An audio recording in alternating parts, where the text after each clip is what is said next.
ਪਿੱਛੇ ਪਿੱਛੇ ਤੁਰਦੀ ਆ ਫੇਮ ਅੱਜ ਕੱਲ ਆਉਂਦਾ ਏ ਸਟਾਰਾਂ ਵਿੱਚ ਨੇ ਮਜਕਲ ਆਉ ਤੇਰੇ ਕਰਕੇ ਗਾਣੇ ਸਾਡੇ ਨਹੀਂ ਚੱਲਦੇ ਲੱਡੂ ਲਾਉਂਦੇ ਮੇਰੇ ਤੇ ਬਲੇ ਅੱਜ ਕੱਲ ਇਹ ਗੁਲਾਟੀ ਆ ਗਿਆ ਮਸ਼ਹੂਰ ਅੱਜ ਕੱਲ ਪੰਜਾਬੀ ਮਸਲਾ ਚੈਨਲ ਦੇਖ ਰਹੇ ਸਾਰੇ ਦਰਸ਼ਕਾਂ ਨੂੰ ਪਿਆਰ ਭਰੀ ਸਤਿ ਸ਼੍ਰੀ ਅਕਾਲ ਦੋਸਤੋ। ਪਹਿਲਾਂ ਤਾਂ ਗੱਲ ਕਰ ਲੈਂਦੇ ਆ ਸਿੱਧੂ ਮੂਸੇਵਾਲੇ ਦੇ ਅੱਜ ਹੀ ਰਿਲੀਜ਼ ਹੋਏ ਦੀਜ਼ ਡੇ Song ਦੀ, ਜਿਸ ਵਿੱਚ ਬੋਹੇਮੀਆ ਦੀ ਫੀਚਰਿੰਗ ਤੇ ਦੀ ਕਿਡ ਦਾ ਮਿਊਜ਼ਿਕ ਸੀ। ਫੈਨਸ ਵੱਲੋਂ ਇਸ Song ਨੂੰ ਕਾਫੀ ਜ਼ਿਆਦਾ ਪਸੰਦ ਵੀ ਕੀਤਾ ਜਾ ਰਿਹਾ ਹੈ।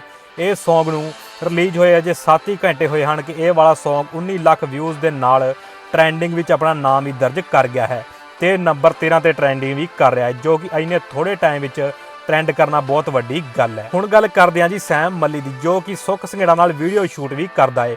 ਉਹਨਾਂ ਨੇ ਹਾਲ ਹੀ ਵਿੱਚ ਇੱਕ ਪੋਸਟ ਪਾ ਕੇ ਸਿੱਧੂ ਮੂਸੇਵਾਲੇ ਦੇ ਹੇਟਰਾਂ ਨੂੰ ਇੱਕ ਵੱਡਾ ਰਿਪਲਾਈ ਦਿੱਤਾ ਹੈ, ਜਿਸ ਵਿੱਚ ਸੈਮ ਮੱਲੀ ਲਿਖਦਾ ਹੈ ਕਿ ਨਗਾਰਾ ਕਦੇ ਚੂਹੀ ਦੇ ਚੰਮ ਨਾਲ ਨਹੀਂ ਬਣ ਸਕਦਾ, ਉਹਦੇ ਲਈ ਊਂਟ ਦਾ ਚੰਮ ਲੱਗਦਾ ਹੈ। ਜਦੋਂ ਨਗਾਰਾ ਵੱਜਦਾ ਦੁਨੀਆ ਸੁਣਦੀ ਆ, ਭਲਾ ਡਮਰੂ ਕਿੱਥੋਂ ਮੁਕਾਬਲਾ ਕਰ ਲੂ ਨਗਾਰੇ ਦਾ, ਸਮਝਣ ਵਾਲਿਆਂ ਨੇ ਸਮਝ ਜਾਣਾ। ਉਸ ਤੋਂ ਬਾਅਦ ਸੈਮ ਅਲੀ ਨੇ ਇੱਕ ਹੋਰ ਸਟੋਰੀ ਸ਼ੇਅਰ ਕੀਤੀ, ਜਿਸ ਵਿੱਚ ਲਿਖਿਆ ਸੀ ਕਿ ਨਗਾਰਿਆਂ ਨਾਲ ਜਿੱਤ ਦਾ ਆਗਾਜ਼ ਕੀਤਾ ਜਾਂਦਾ ਹੈ ਤੇ ਡਮਰੂਆਂ ਨਾਲ ਤਮਾਸ਼ੇ ਦਾ, ਸਮਝਦਾ ਬੁੱਗੇ। ਦੋਸਤੋ, ਜਿਸ ਤੋਂ ਬਾਅਦ ਇਹ ਵਾਲੀ ਸਟੋਰੀ ਕਾਫੀ ਜ਼ਿਆਦਾ ਵਾਇਰਲ ਹੋ ਰਹੀ ਹੈ। ਬਾਕੀ ਤੁਹਾਨੂੰ ਕੀ ਲੱਗਦਾ, ਇਹ ਵਾਲਾ ਰਿਪਲਾਈ ਕੁਝ ਦਿਨਾਂ ਤੋਂ ਜੋ ਸਿੱਧੂ ਤੋਂ ਫੇਮ ਲੈ ਰਿਹਾ ਉਸ ਨੂੰ ਕੀਤਾ ਜਾਂ ਜਿਸ ਦੀ ਐਲਬਮ ਆਉਣ ਵਾਲੀ ਹੈ ਉਸ ਨੂੰ?